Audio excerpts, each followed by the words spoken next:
Since 1832, Wabash College's commitment to learning both inside and outside the classroom walls have been one of the very backbones of a student's journey in Crawfordsville.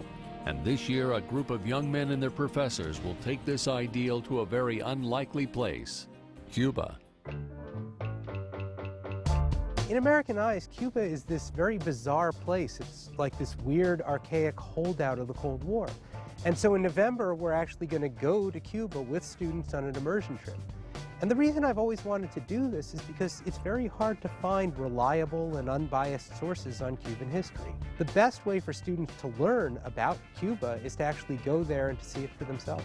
We'll be in Havana for about 4 days. We'll be in Miami for 3 days. And that'll give students a chance to see the Cuban American community, to learn from them, and then to test those opinions in Havana. We're one of the first colleges in the country to be able to take an immersion trip to Cuba, and Wabash really just pushes the envelope even further every single year in offering a great experience to the students. To be a little giant means holding true to one rule and one rule alone, to always be a gentleman both on and off campus.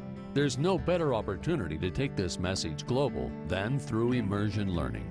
We want students to be ready to go out into the world, to learn about the world on their own, and to make critical decisions about it. And there's really no better way to do that than to actually go out and to see it with their own eyes.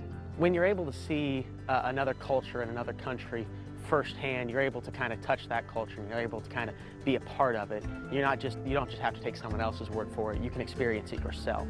It's a country that reminds us that we can be wrong about things, and helps us and our students understand that we need to learn and think critically about the places that we study.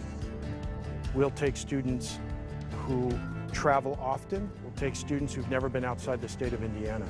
Immersion learning is fundamentally an open, inclusive concept here at Wabash. This isn't just about Cuba. This is about being able to be a responsible citizen in the world. And so going to Cuba is part of this. It's part of learning about the world. It's part of learning about a part of the world that most people don't ever get to see. And it's a part of applying the critical thinking skills that you get here at Wabash in a completely unique environment.